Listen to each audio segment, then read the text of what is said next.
Few months ago, I saw this pin on Pinterest and really wanted to achieve this compositing technique inside Blender. It wasn't a simple process before, but recently Blender added this light group passes option in 3.2 alpha builds. And it is awesome. It allows you for more flexible renders. For example, this 5-second animation is just based on a single frame render. So if you want to follow along and learn how to use light groups, go ahead, download the latest build of 3.2 alpha and let's start. Here I have this night model imported to Blender, and I also created this clay wax looking material for the model. I will set the background to transparent and let's go with medium high contrast. Change the background color to complete black so we only affect the scene with our lights. Now let's create those lights. Before that, I click on this scene collection icon to make it our active collection, so any new objects will be added to it automatically. Create a sunlight and rotate it like this. Position it here. Position of the sunlight doesn't matter to the lighting of the scene, but it will help visualize where the sunlight coming from. Let's call it key light. You can make it any color, but for this example, I'll make it white. Increase the strength a bit. Now let's add our second light. This time I add an area light and rename it to fill light. Position it like this and rotate it to light up our dark area. Decrease the strength to something like 5. Create another area light and place it behind our subject and increase its strength. Change the shape to this. Call this rim light. So we have our lights in place. Select all of them and put them to a new collection. Now let's go ahead and create light groups. In view layer properties under passes, you will see this new option of light groups. We are going to create 3 light group passes for each of our lights. Let's call them key, fill, and frame. Now we need to assign them to each of the lights. Select fill light and in object properties, under shading, you will see this light group option. Select fill light group pass. Do the same for the others and select the corresponding light pass. That's it for setting up. So let's go ahead and render this.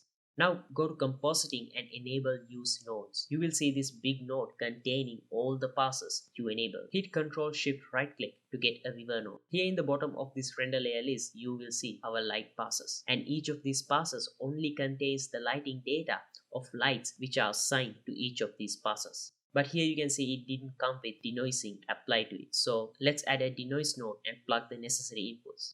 Here's the before and after. Repeat the same for our other passes. Ctrl Shift D to duplicate without losing the connection. Now let's combine these passes.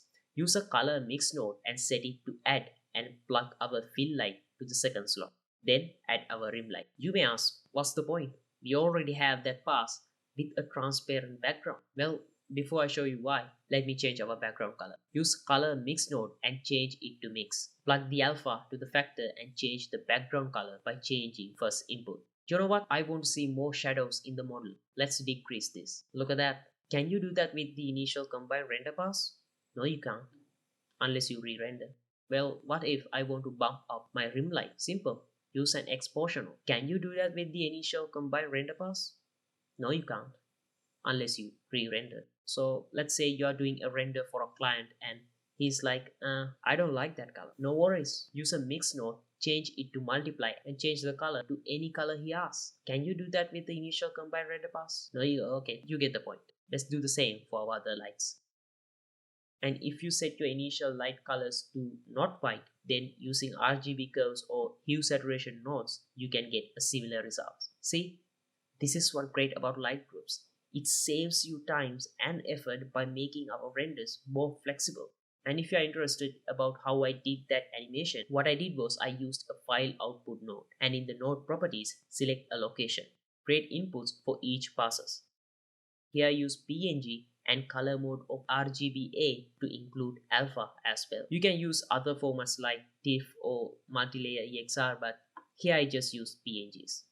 Now, since our light group passes do not have any alpha, let's create them. Search for set alpha node and drag the alpha pass to the alpha socket. Do the same for the other two and drag those outputs to the file output node. And now when you hit that render button, it will save those passes in the location you choose. Now I open a new Blender project and go to the compositor. Delete render layer node. Import our 3 passes. And now do the same thing I did earlier, but this time I animate the color of light passes.